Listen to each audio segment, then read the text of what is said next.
Okay, everyone, we're going to Hold on a start. sec. I'm going to move. Greetings, and thank you for joining us at our Celebrating the Flavors of Israel cooking demo in honor of Israel's upcoming 74th birthday. I'm Susan Inhaber, one of the many Susans that have gravitated to Naamat, and I'm the national president of Naamat Canada. On behalf of Naamat USA and Naamat Canada, it is my honor to welcome you to our program today. It is very fitting that we gather here today since we have just completed National Volunteer Week in each of our countries. Being a volunteer-driven organization outside of Israel, we depend on the expertise and work that our members and friends do to help us support our important installations in Israel. Countless hours are devoted to raising awareness and money for the amazing work being done by Naamat Israel in the areas of education and social services, which include the operation of the largest network of daycares in Israel, including multi-purpose daycare centers for children traumatized by violence and neglect, technological high schools for at-risk teens, legal services and programs to empower women, and a center for the prevention and treatment of domestic violence with innovative programming, to name just a few. Your generosity makes a significant contribution to the welfare of families in Israel in all of these areas.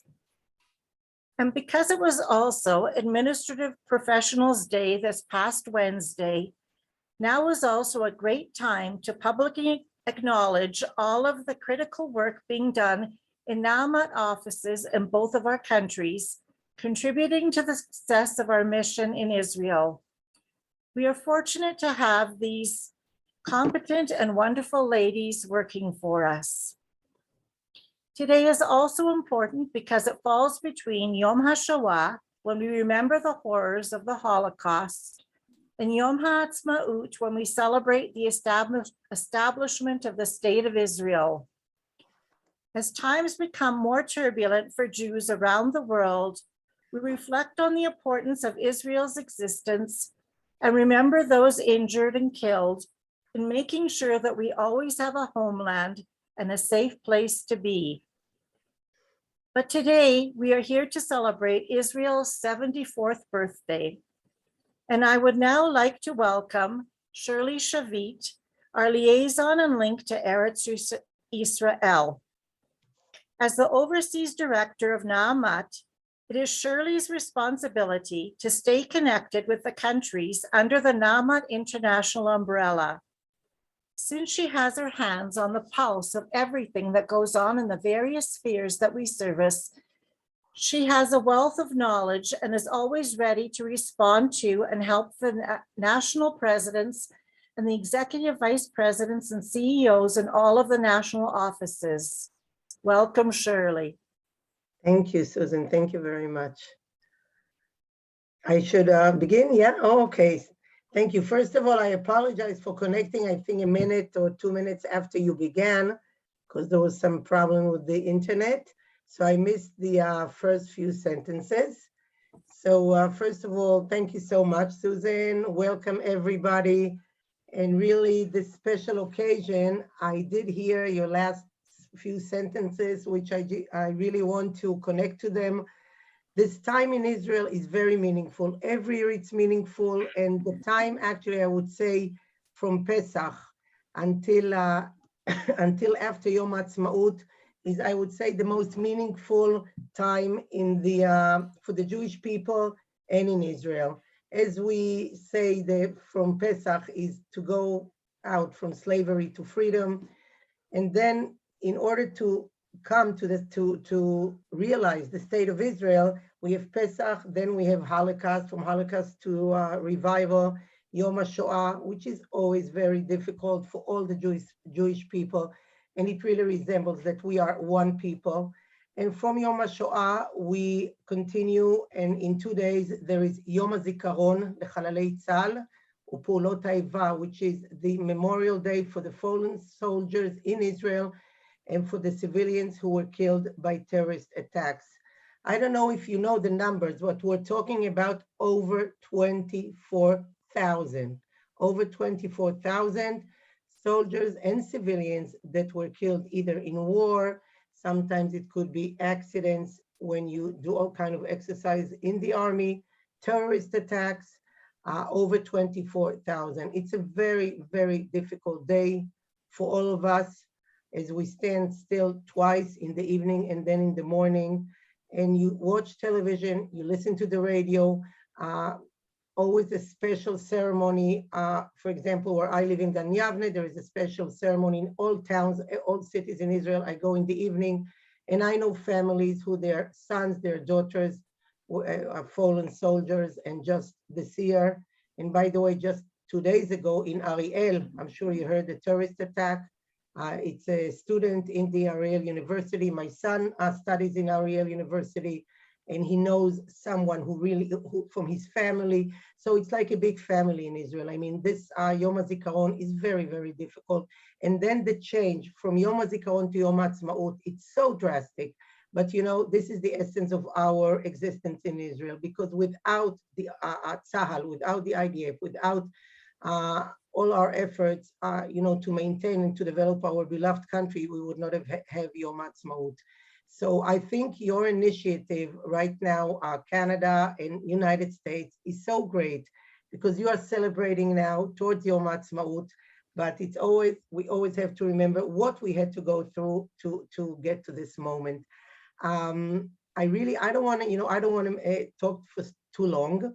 I want to greet all of you, and I just want to mention one thing. First of all, I really hope that finally you'll be able to come to Israel, and I'm really happy that Susan will be here in just actually a week, in 10 days. Hi, Susan, and I'm really looking forward to meeting you, like face to face, and I did arrange some nice visits, and I'm sure you will like it. And one of the places that I will be going with Susan, and she's going to be the first one from the diaspora who's going to see it. We just opened in Jerusalem, Bet HaChavera. I think most of you are in Bet HaChavera, the Na'amat Community Center in Jerusalem, which is, by the way, originally, it's a project of Na'amat USA, and it continues. We renovated, we really changed it. Those of you that were in Bet HaChavera will not recognize it. We invested a lot of funds over there. We sold some installation of Na'amat, and we were able to renovate something really, really unique and beautiful. This center will be like a visiting center of Na'amat and of feminism. It will, first of all, tell the story of Na'amat from the pioneer women until today. And then it's going to be actually a home for issues of gender equality and feminism. We chose some women who represent and resemble to us what feminism is, and what we did in the last 100 years, actually, since Na'amat was founded, and where we are today and where we have to go. So it's very nice, interactive, something modern, and all of you that will come to Israel, I invite you. We will go to see it, and Susan, you're going to be the first one. So I'm looking forward to being with you. I can't be for the whole time, but I will be with you. And Shawna, right? Shawna Goodman, looking forward to seeing you. And I see you already ready, which is great. So too bad we can't taste the foods, okay? Too bad we can't taste, only look. But I think I'm going to be very hungry after watching it. I'm sure all of you. So I really wish you a great tour, virtual tour, and really hope that very soon you're going to come to Israel, and I'll take you to good restaurants, not virtually, but so we can eat together and enjoy. And as I said, I think for those of you that joined us for the international meeting, we have in 2 months, we have a leadership seminar coming from Brazil, 20 women. And I really hope that following will be Na'amat Canada, United States, and all the countries. So thank you, Chaverot, so much for everything, for your support, for your caring, and warm regards from us here in Israel. Chag Sameach. Toda Rabah, Shirley. And when Shirley was talking about Susan, she meant Susan Seeley, not me. Remember, I said there's a lot of Susans who have navigated to Na'amat. And in case I elevated myself to president instead of vice president. I just want to correct that. I don't want to rush anything and take anything away from Sandy. And now I would like to introduce our special guests for today. Shawna Goodman is a trained chef from the National Gourmet Cooking School and the Institute of Culinary Education in New York City. Shawna has been teaching and catering for the past 25 years in Montreal, Toronto, Philadelphia, and New York City, and currently in Ranana. She is married with 3 sons, and I've heard that she is a vivacious and charming person, and so we're in for a treat both literally and figuratively. And Orit, I can tell from your photos and from the short little bit just before everybody came on that you have plenty of ruach too. Orit Levy is a Jerusalemite, and that is the first time in my life that I've ever said that word. A Jerusalemite tour guide. After 2 decades in the food industry, Orit is happiest sharing her passion and knowledge with those who want to explore the Israeli culture, history, and flavors through localized, delicious food and wine. And if you have any questions, please put them in the chat. And now, ladies, the kitchen is yours. Wow, it's so nice to be with everybody. And as I said right before we were getting on, I feel like we've been planning this for 100 years. And it's a real Shehachianu moment that we're all here together. And as you see from my tie, I did not make it. It's actually a headband, but I felt that was a little ridiculous. So here we go as my tie. To celebrate Israel's birthday. And as Shirley said, it is a crazy emotional week. And it's, you know, the flow of emotions.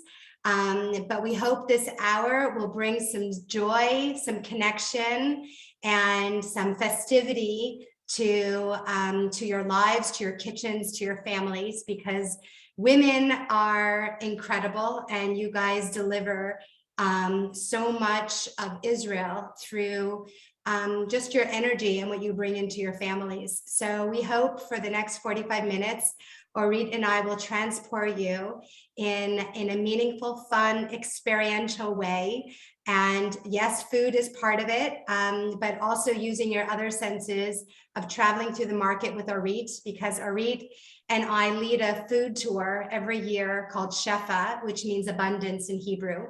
And it's an 8-day journey just for women, where we bring women from all over to experience Israel's Shefa, whether it's food or music or culture or energy. We really, you know, want you to bring a little piece of that back into your lives.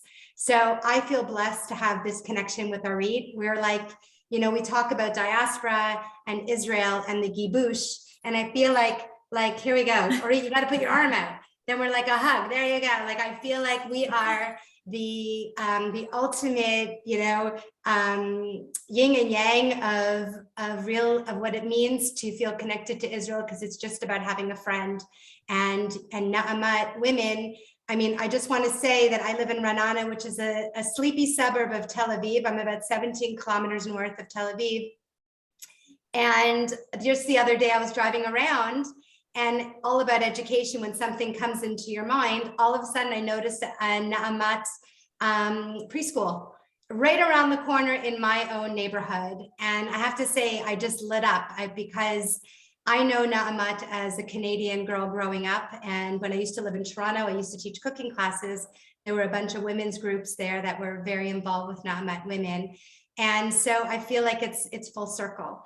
So I also want to introduce Orit and let Orit say a few words before we begin this incredible journey. So hi everyone, I'm so happy to be here and to celebrate Yom Ha Atzmaut with you. So as you've said, I'm a Jerusalemite tour guide, meaning I was born and raised in Jerusalem. I lived most of my life here in Jerusalem. I lived also in Tel Aviv, but basically Jerusalem is my main place. and I live next to a beautiful valley, and I see the Israel Museum and the Knesset every day from my porch. But my favorite place basically in this city is Machane Yehuda Market.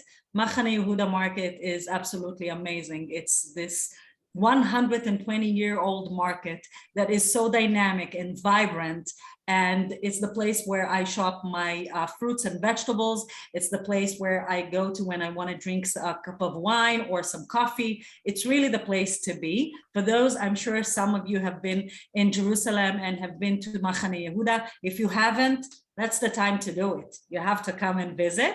And I would like to show you a bit of the things that I filmed during the pandemic. The last 2 years was a challenge for all of us. And one of the things that I've done during that time is basically go into the market almost every day and filming everything. So I have like short films over everything in the market that you can find. And I want to show you a bit of the atmosphere of the market, which I find amazing. So I'll start with sharing my screen. And feel free to jump out of your chairs and dance along. yes. It's a little bit addictive.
So I hope that you've enjoyed the atmosphere of the market, and trust me, this is really the place to visit when you come to Israel and to Jerusalem.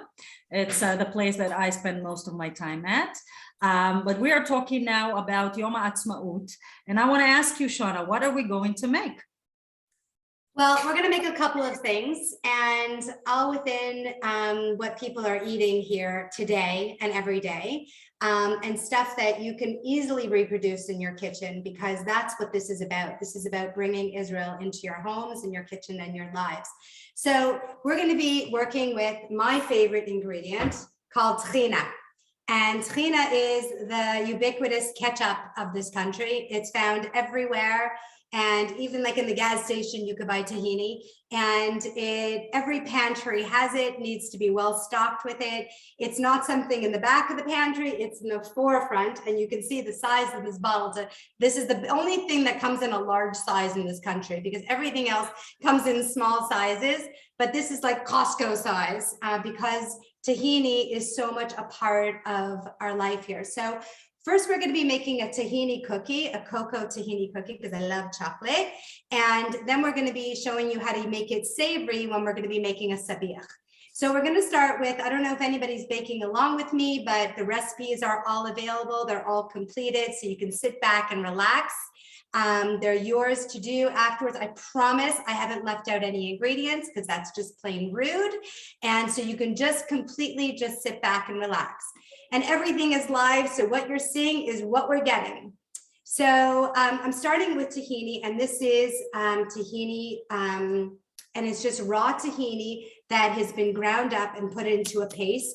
And always when you are using tahini, make sure that the cover is closed, and give it a good shake. And I hope you can hear the guggle of it, because that's what it should sound. It shouldn't sound like a blob going banging against, because that means it's not really fresh. So the fact that it sounds like paint going from side to side is a really good sign. And that means that you're pulling everything off the bottom of it. So if you're allergic to tahini, you can also do this with peanut butter if you want as well. So what we're going to be doing is the tahini is full of fat, right? Because it's just made out of sesame seeds. So this is going to substitute for any of the, usually that you have butter or shortening or oil in your recipe. And not only is it going to give the fat, but it's also going to give amazing flavor because remember, it's just ground up sesame seeds.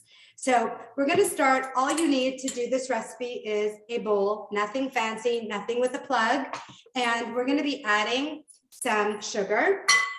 And notice all the pretty bowls because everything in this country seems like it's made out of ceramics and everybody has a bowl to give you. And then we're going to be making a flax egg. And again, the interesting thing about this recipe is that it is gluten-free and it is vegan if you want it to be. But if you don't want it to be, you can use a regular 1 egg right over here. But I wanted to introduce something interesting to you because veganism is so popular here in Israel. So I want to empower you to think about something a little bit different. So to make Shawna, did you know that Tel Aviv was chosen to be the #1 vegan city in the world? There you go. There are there's the most, I think the biggest amount of restaurants in Tel Aviv, which are vegan per capita. It's unbelievable. And also any restaurant you go to, they'll have a vegan option for you, which is like amazing, really, really so incredibly inclusive. And so that to me is just another perk, another reason to book your tickets. So and Shawna, I've got a yeah. great question before you move forward. I've got a great question. Sherry wants to know if there's a substitute for tahini due to allergies. I saw that. I said you could use peanut butter, but I doubt that you're able to use peanut butter if you're allergic to sesame, because it's usually in the same line of, I would kind of stay away from this recipe because I don't think this would be the recipe for you. And I'll provide you another cocoa, chewy, delicious cookie. Does that answer? Is that good? Because a big part of the ingredient, it's a half a cup of tahini, is a very strong contribution to the recipe. Yes, and Hannah's asking for ingredient amounts as you go along. Okay, so I just added a half a cup of sugar, but the recipe should be given out. If anybody can put it in the chat box, that would be great. But I will say it as we go because they are completed and they are there for you. And the highest compliment is when recipes are shared. So don't think this is proprietary. I love when people share recipes. So we have a half a cup of sugar.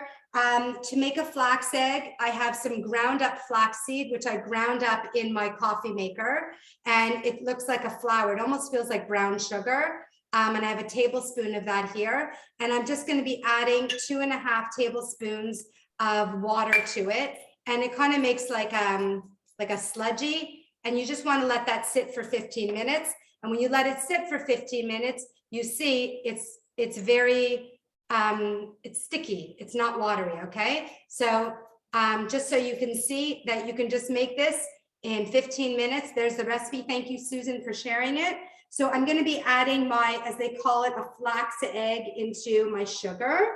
And then I'm also going to be adding my half a cup of tahini. Remember to always shake it first, and then we're going to pour it. And you're going to see how beautiful it pours. You see the gorgeous color? When you say tahini color is a paint color, now you know what that color is.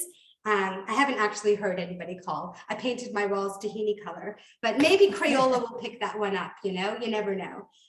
So here we go. And it's nice. It's not lumpy. It's not bumpy. It's so smooth. And it's like liquid gold. And then we're going to be adding a little bit of my Trader Joe's vanilla because that's something that always comes in my suitcase. A tablespoon of some vanilla and mixing that up as well. You can see this is a very simple recipe. It's not very complex, and you can do this with kids, which is great. And you don't have to worry about them over mixing or anything like that. You really can't mess this up. Then we're going to be adding some melted chocolate chips, which I melted. It's a half a cup of melted chocolate chips. And I just melted it in the microwave.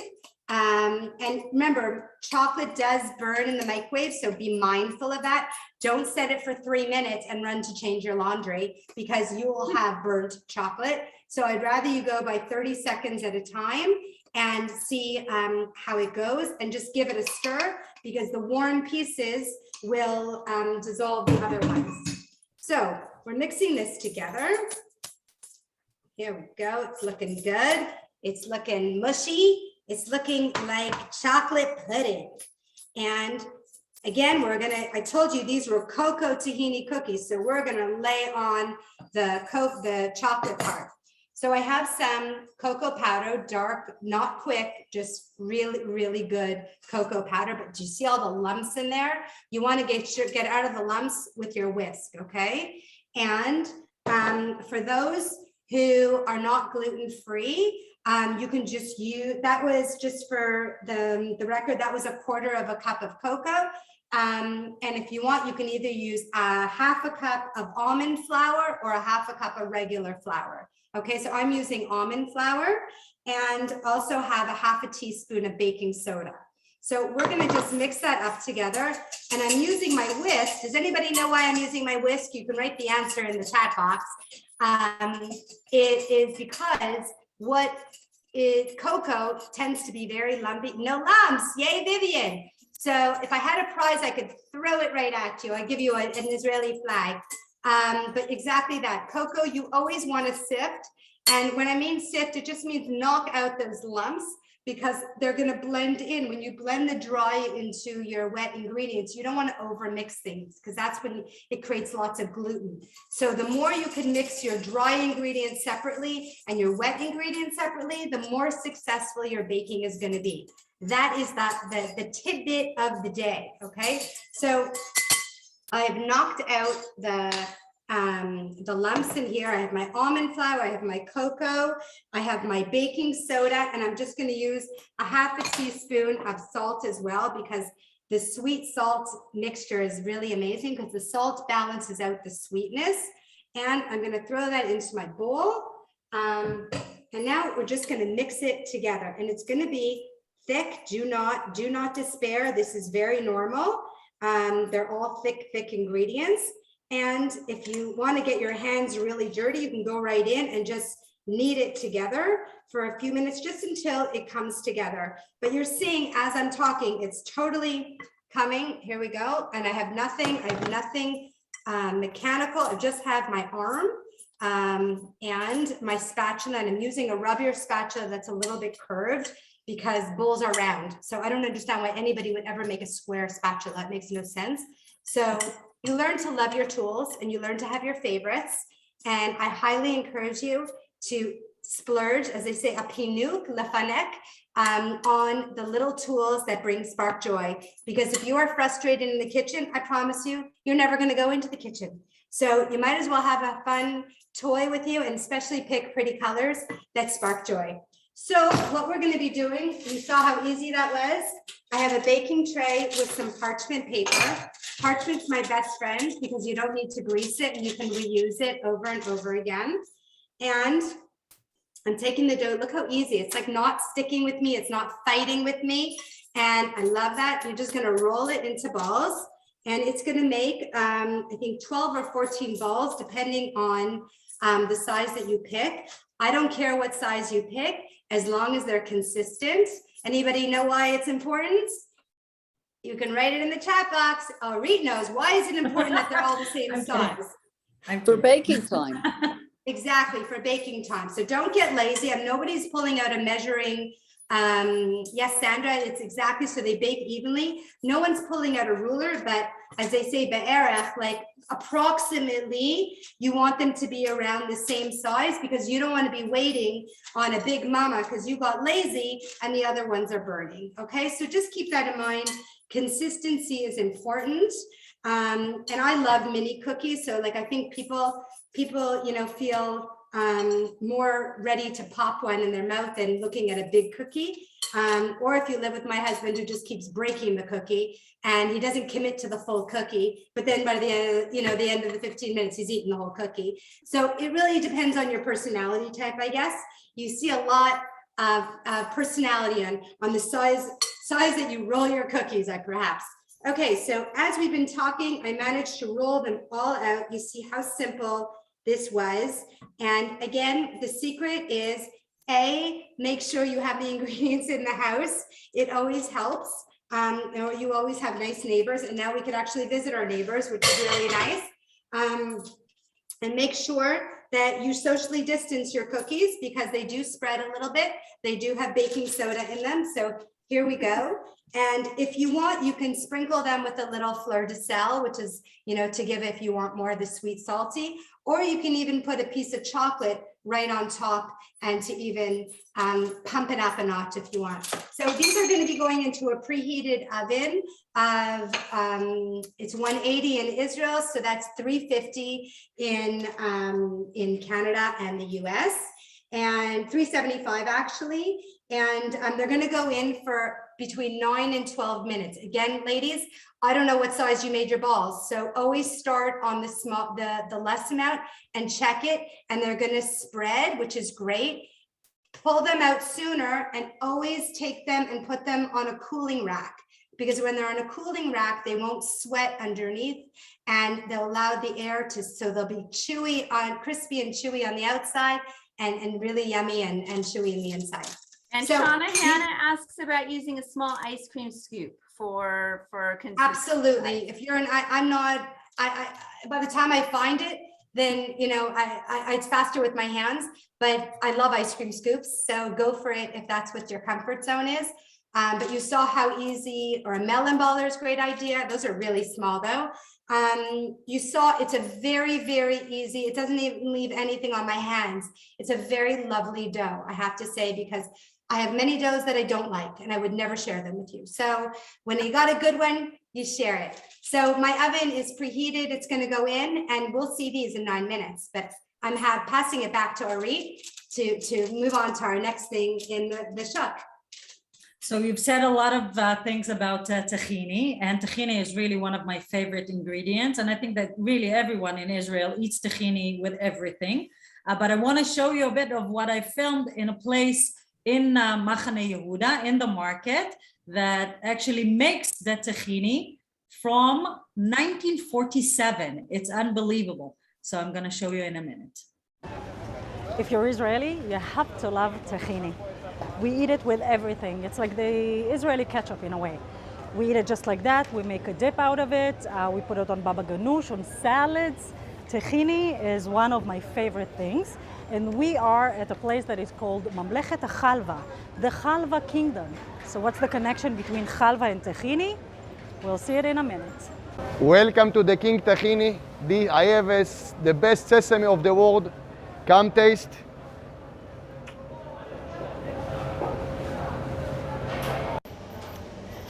Tahini is made from sesame. The best sesame comes from Ethiopia. It is cleaned and then put in this amazing machine that takes the sesame seeds, as you can see, and grinds them in between the stones, and it comes out as 100% sesame seed paste. So this is Oren from Mamlechet HaChalva, and he is going to give me some taste of tahini.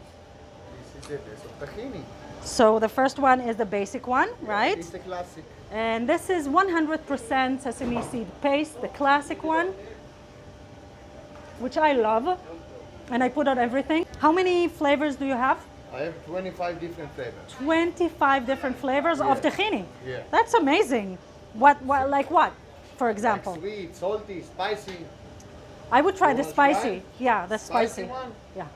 I'm With the hot Moroccan. chili. I should be fine. Is it hot? Harif? It's Yeah? the spicy chili. Oh, spicy. Tough. Do you have something sweet? Yeah. Uh-huh. You want coriander, you want dates honey, chocolate, nougat. Chocolate, of course, chocolates. I have to. Wow, chocolate tahina. Magniv. Oh my.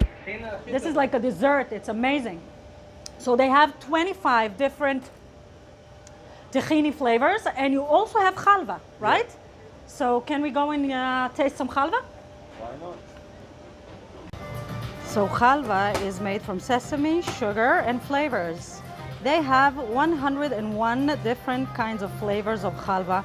You can see here lemon and chocolate, pecan, hazelnuts, cashews, chocolates, lots of chocolates, and one of my favorites is whiskey, pistachios, And the classic one, as you can see over here.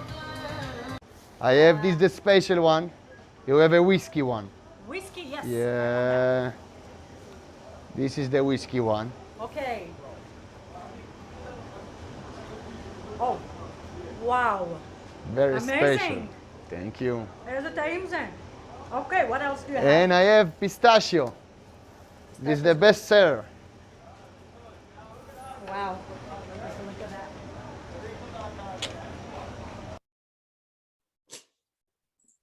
So chalva is one of the most popular desserts that people eat over here. And I've heard now that this brand, the Mamlechet Chalva, is opening a branch in New York.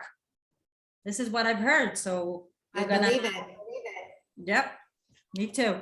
Okay, so we've seen the tahini cookies, but what are we going to eat? What are we going to eat? Exactly. Well, I started off as a pastry chef, so I go a little backwards. As they say in Hebrew, it's like hafuch, is the opposite. So I started off, in sweets, and so it's normal for me always to start with sweet. But just to say that I got this as a gift from over right before Pesach. So if you eat kidneyot, obviously you're allowed to eat tahini, and it's from that place that you actually just visited. So that's so cool. It actually means something. So I can understand why they'd be opening up in New York. So we're going to be, we did the sweet part, and now we're going to be learning how to use tahini in a salty way. And what we're going to be doing is we're going to be making a sauce, and a typical tahini, we're going to be making for sabich. And sabich is a sandwich that is in a pita bread, because that is the bread of choice in this country. So here is my pita bread. Everybody knows one of these guys. See, it's as big as me. And it's really, really fluffy. You can see it's and they keep them almost like in it's like not a thermos, but like they keep them in this special place. They pull them out one by one, because all it is flour and water and a little bit of salt and a little bit of yeast, right? So it like is the most perishable thing in the world. Like the next day it's blue. So you want to use them. And so what I often do is, they come in like bags of, 10 of them, and it's super, super cheap, but you feel bad because who eats 10 pitas? So I often take them out and stick them into my freezer, or, I'm always left with one, and I make pita chips with the leftover of it, because they're so yummy. You just cut it open, you make fattoush. Exactly. Fattoush was made from the extra pita bread. Just like a panzanella was made with the extra Italian bread. Like every nationality uses up bread, stale bread. So you just want to use it when it's stale and not blue.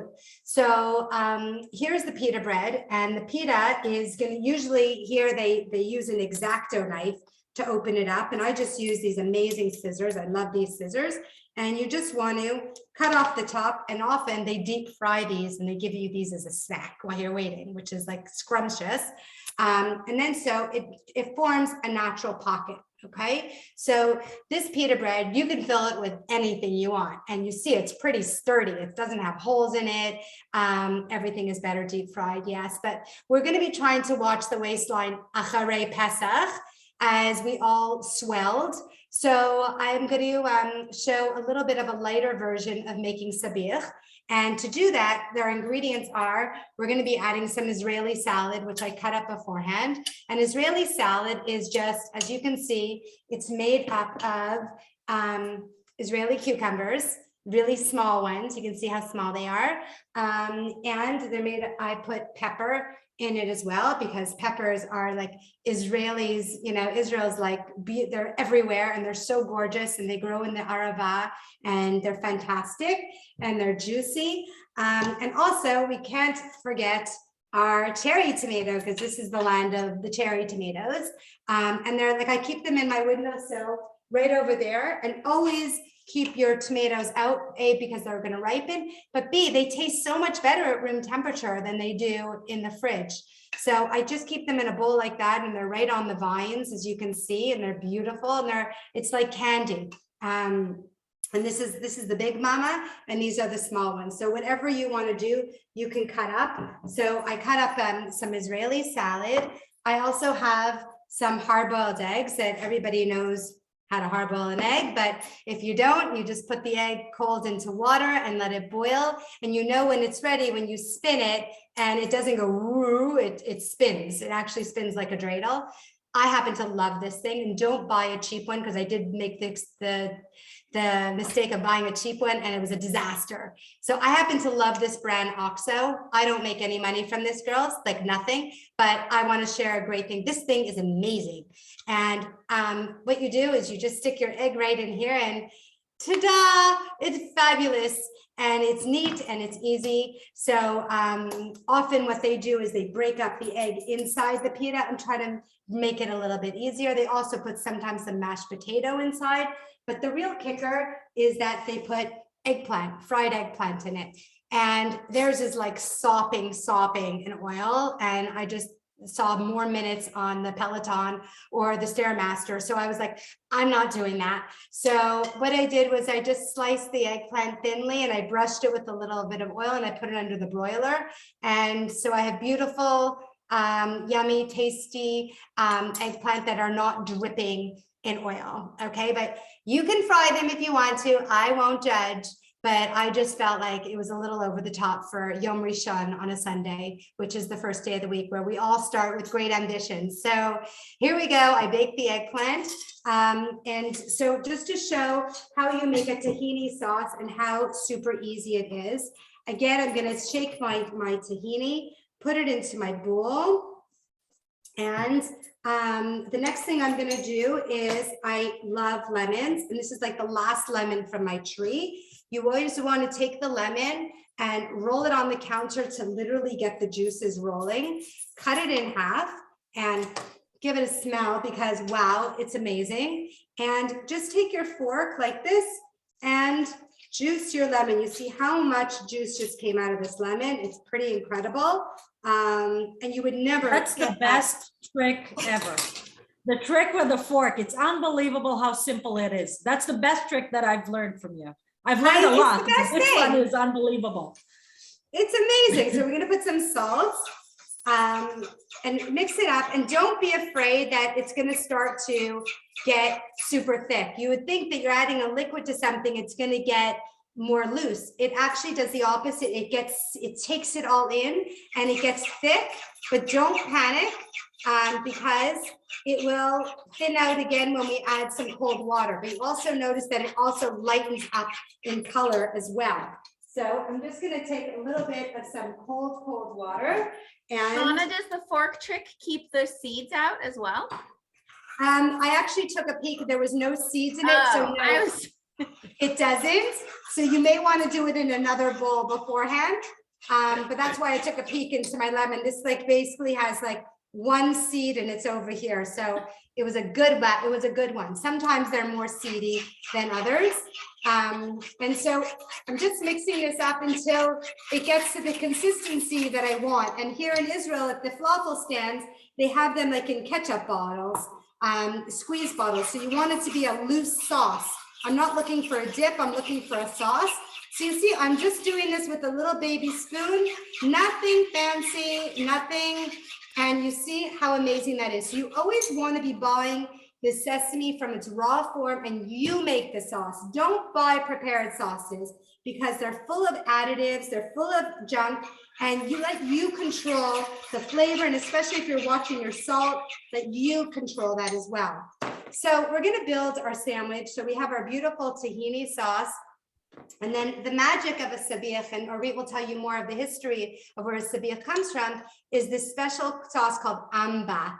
And amba, it's so yummy. If you love curry, it's got this sour, it makes you just like quench your thirst. Like, I don't know what it does. I don't even know the verb in English or Hebrew, but it does something that just arouses your taste buds.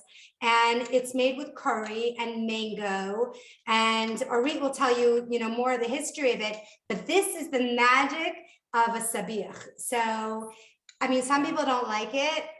Too bad, but you at least have to try it, okay? And look at this amazing color. It's got the turmeric in it, which is so good for us. So it's there are a few things that are considered to be umami, okay? So Parmesan cheese, for example, is umami. And another thing is this amba. which is unbelievable thing that is basically like a chutney that came from India, and it came to Israel through the Iraqi Jews. They brought it here. It is made from fermented mango, fenugreek, and turmeric. And it's one of the best things ever, but you have to drizzle just a bit of it, because if you put too much, that's it. It's all over the place. So you have to just drizzle a bit of it. Orit, can I ask you a quick question? Robin wants to know if you have any idea, do you know the name of the man, of the salesperson in the King Tahini place? Yes, there's a few people that I know, but which that is going to open a branch in New York? No, the or one that you in Israel? interviewed, the one you were with in the video. Okay, yeah, Ido was one of the owners at the Mamlechet HaChalva. And he's great. He's a great guy. He actually has like a few branches all around Israel, and they have great tahini. I really love their tahini. But maybe I'll say a few words about the sabich. So basically, you know, when you think of the Israeli cuisine, there's those things that everyone speak about, like falafel and hummus and bamba that everyone knows. Do you have any more ideas about what is an Israeli food? When we say Israeli food, what do we think about? Except the falafel and the hummus and everything. Bagelas. Which? Bagela. Bagel, of course, those little bagel that we eat all the time, right? Anything else? Shawarma. Shawarma, of course, the shawarma that you take in a pita bread and you put tahini and amba and it drizzle all over you. Okay, what else? Have you heard about the Israeli couscous? Israeli couscous that we call ptitim, which is very popular. And one of the things that is very popular is also the sabich. Now, the sabich, everyone knows that sabich started with the Jews that came from Iraq. But what everybody don't know is that basically it started as their breakfast on Saturday. It's the leftovers of everything that they ate on Friday evening, okay? And in the morning, they took everything and they ate it. At the beginning, it was without any pita bread. The pita bread is something that happened here when people wanted to make it into a street food. So basically, you take all of the ingredients, the beitza, the egg, the chatzil, which is the eggplant, okay, the salad, and some tahini and amba, and everything together. This is the best street food that you can have. Now, when it comes to Jerusalem, you know, Jerusalem has almost 1 million residents living in this city, but only 2 very good sabich places. And the good sabich places are because, first of all, the ingredients are fresh. Everything is fresh and made on the spot. And another thing is, Frischman is in Tel Aviv, is an amazing sabich place. And another thing is the way you actually layer everything in the pita bread. You have to layer everything so it goes to all of the different areas in the pita bread. And I was at one of those places that is called Aricha Sabich. It's in Ishuk Machne Yehuda, and I filmed how they make the sabich. So I'm not going to talk during the film because you'll see that you'll hear all of the voices of the market. Okay, so I'm going to share that in a minute.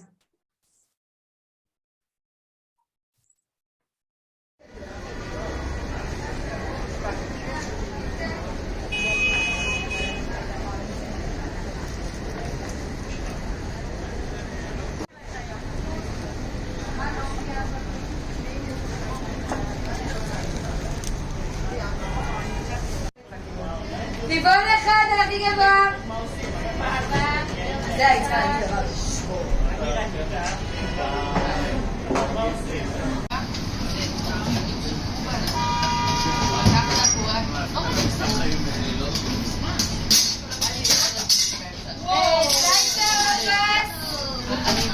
סלייסר. וקחי גם את זה, קחי גם את זה. קחי גם את המגז פה אחרי זה. יאללה, יש לי את תביא גם לפרס.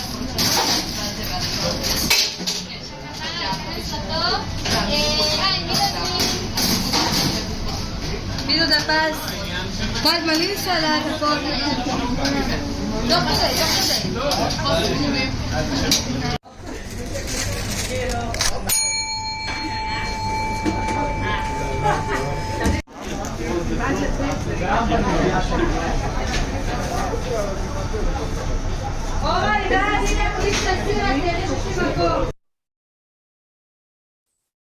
So you were able to see how she layered everything, you know, one after the other, and made this amazing pita, and how people enjoy to eat sabich, because this is something very Israeli.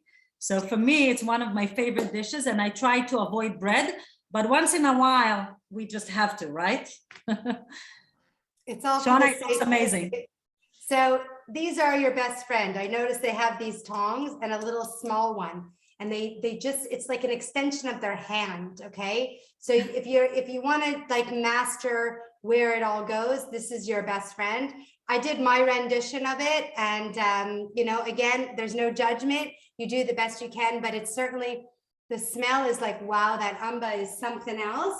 I wish I just had that stand, like a, you know, at the place that it will stand up, you know? So I stole this right before I went to make sure I was on the mark. I had to go taste one for the team, right? So I did some quality control, and Frischman is our amazing sabich place right in our neighborhood. So what they do is they wrap it in the bag, and I will give this to my husband for dinner. So thank you for that. Orit, can you spell out the name of the mango, the curry mango sauce for people? Amba. Amba in Indian is actually, it means a mango which is not ripe.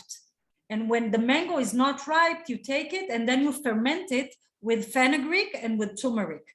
So amba comes from the word mango in India. So the word is amba. I think that you can have it in wholesale, along with tahini, sum tahini. I think they also sell sum tahini. Oh, wow. That looks Shawna, delicious. can you show the trick with the lemon again?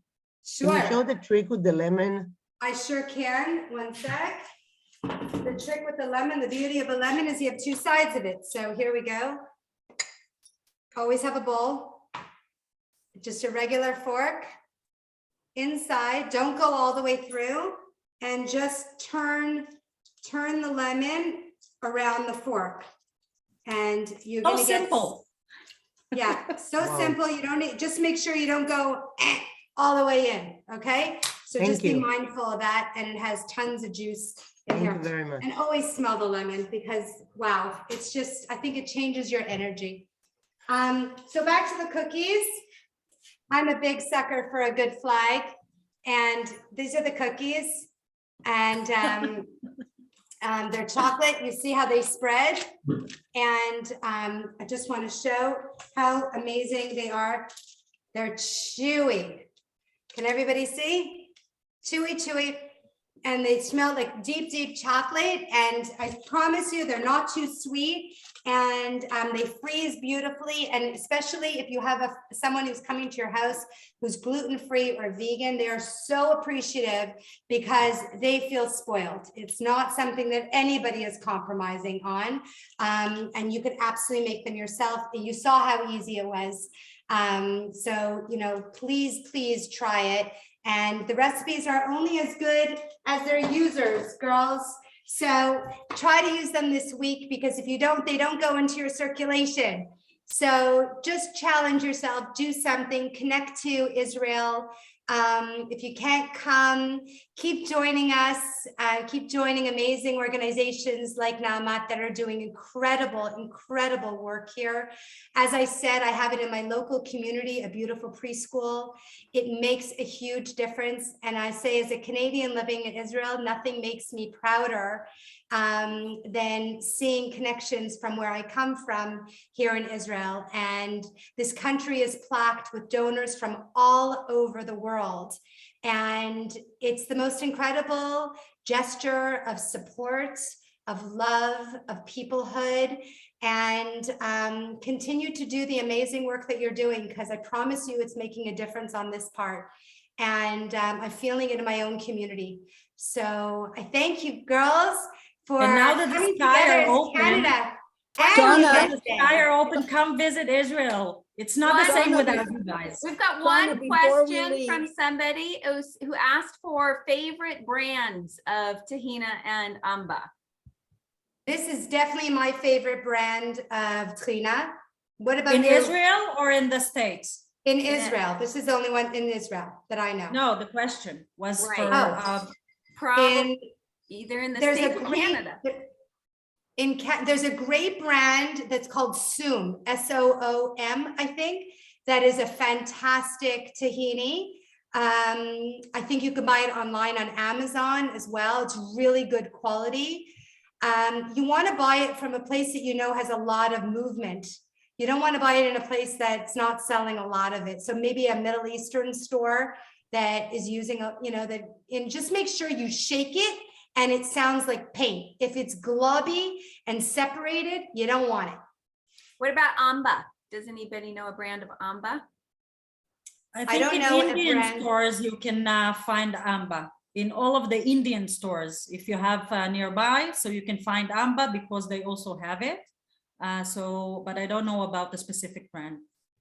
Shawna, before we leave with Sanita Blanche, I want to tell you, because I'm one of the few from Montreal, that I did a lot of work with your mother. And you remind me, as you're talking, so much of her. So she'd be so proud of you right now. I remember Roz very well. So we worked a lot together. Thank you for that. That means a lot to me. And Yeah. I grew up with amazing women like you, all you women out there who continue to fill your living rooms and dining rooms and getting together and meetings full of purpose and connection. And that was my childhood. So I Well, thank your second house was the Federation building. Exactly. Yeah, I remember well. So continue doing your amazing work. And thank you guys for inviting Orit and I to have a little glimpse into your lives. And we'll welcome you here. Anybody who wants to come, we will take you around. We'll definitely eat with you. You're welcome to our homes. And we hope to see you on this end, and everybody be healthy and well. Thank you so much. Thank you very much. Thank you, everyone. It was great. Great, thank you. Excellent. Can we get some Israeli I'm halva? so hungry. So, everyone, on behalf of all of us, let's give Shawna and Orit a big round of applause. This was awesome. You kept saying, Shawna, yum and wow, and it's all yum and wow. And all I want to do is to bite into the sabich and finish with the cookie. So on behalf of our Chaverot in Canada and the US and friends of Na'amatz who have joined us today, I would like to extend a heartfelt toda rabah to all of you, to Shirley Shavid, the director of Na'amat International, for her always inspiring words. And thank you, Orit, for taking us on the tour of the shuk, displaying the riches of the land, the fresh fruits, vegetables, baked goods, fish, wine, everything, starting with that and finishing with the falafel, shawarma, and the sabich. Awesome, awesome. I know that the colors, the bustle, and you even brought us the sound of the shuk always is so exciting. Great place to visit. Wonderful and really bravo. Thank you to Shawna Goodman for bringing to us the flavor and the rich culinary culture of Israel. And toda rabah for the recipe. I am not a baker, but this looks like something I can handle. So I'll give it a try. I wish we could have enjoyed also the aroma and the taste. But like you said, until that technology is invented, who knows, we'll just have to come in and taste the real thing.